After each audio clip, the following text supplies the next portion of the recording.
IHMS.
IHMS commentary.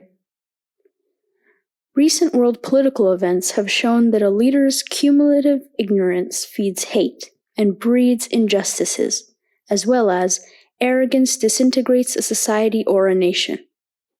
These have also currently manifested in Ethiopia at municipal, regional, and national levels.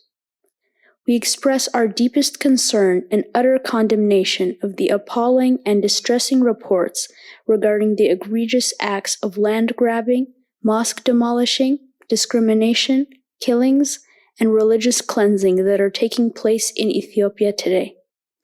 These are internal Ethio-fascism in all its forms and shapes. These acts are gross violations of the Muslims' fundamental human rights.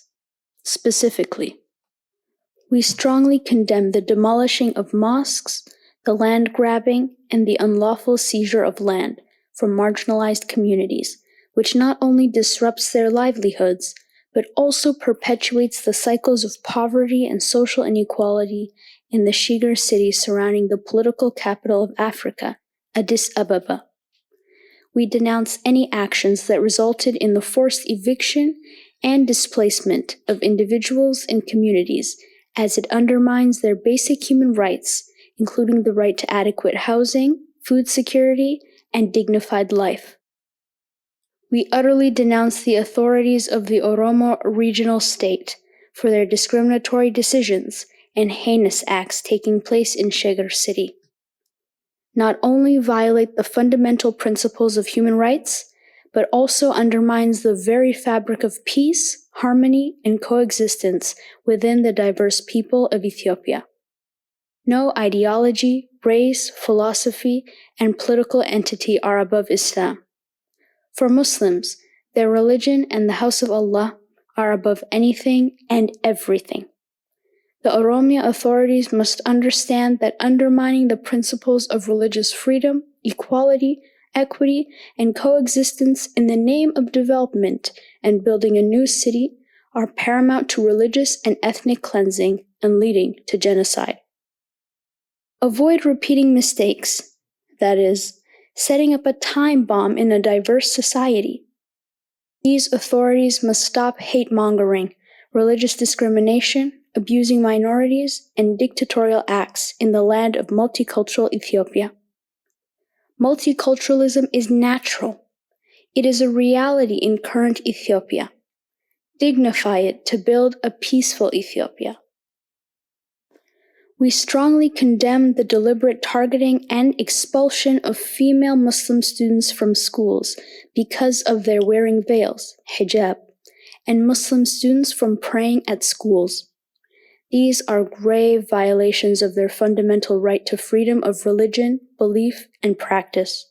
Specifically, the Minister of Education, Professor Berhanu Nega, is solely responsible for such discriminatory and criminal acts taking place at all school levels, including universities. We were appalled to even observe in a parliamentary session that he pretended not to know the official Islamic holiday in Ethiopia in order to avoid scheduling examinations on Eid al-Fitr, Eid al-Adha, and the birth of the Prophet Muhammad sallallahu alaihi wasallam. It is essential that Muslim students are able to practice their faith and maintain their cultural identities without fear of persecution or forced assimilation. Ignoring the over half significant Ethiopian Muslim population is spreading political corruption in the land and displaying arrogance at its best.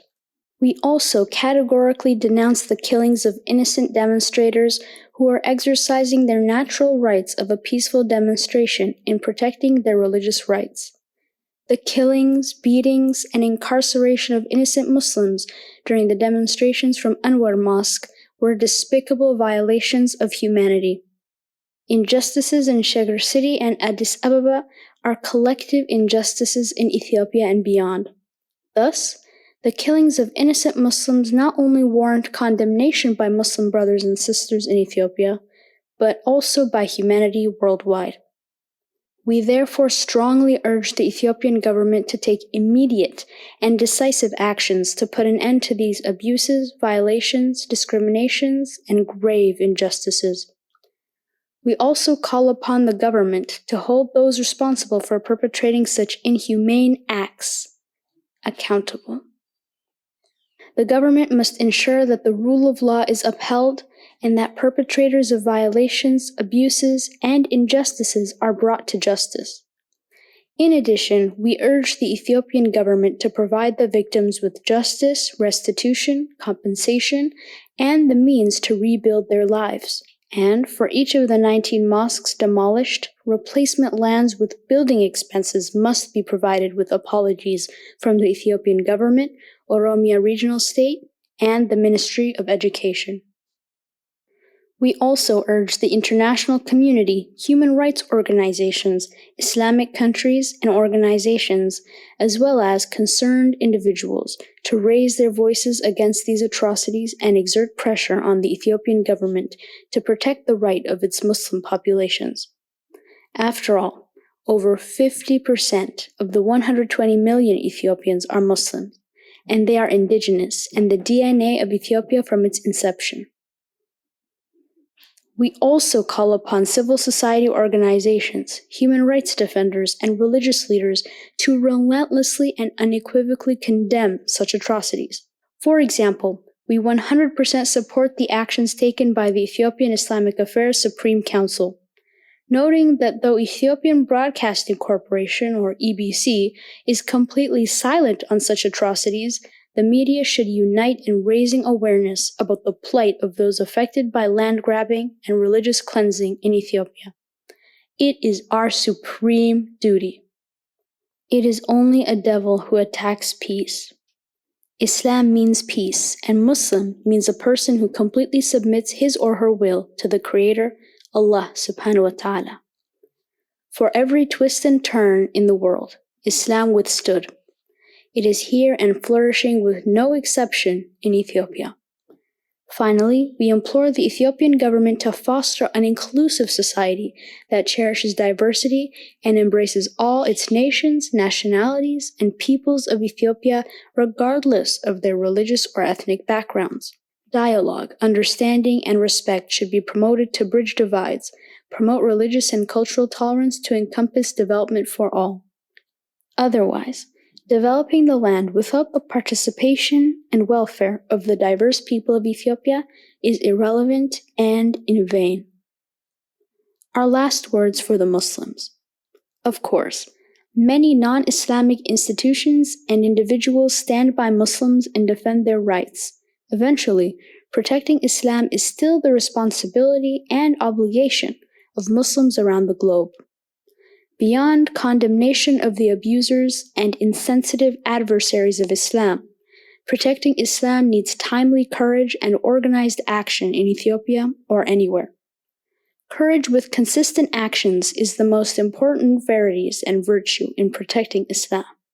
Without courage and consistent actions, practicing the virtues of completely submitting to the Creator would be difficult.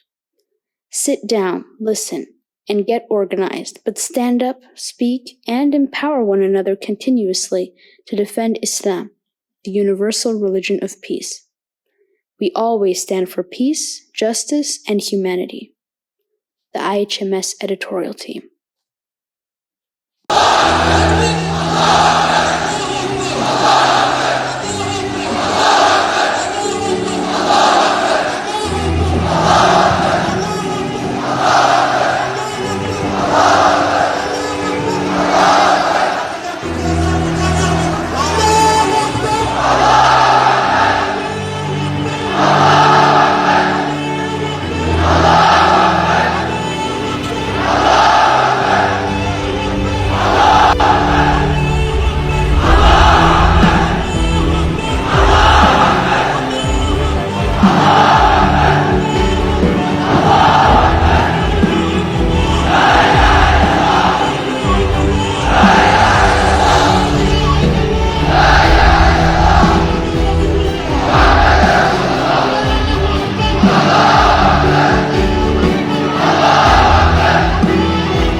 IHMS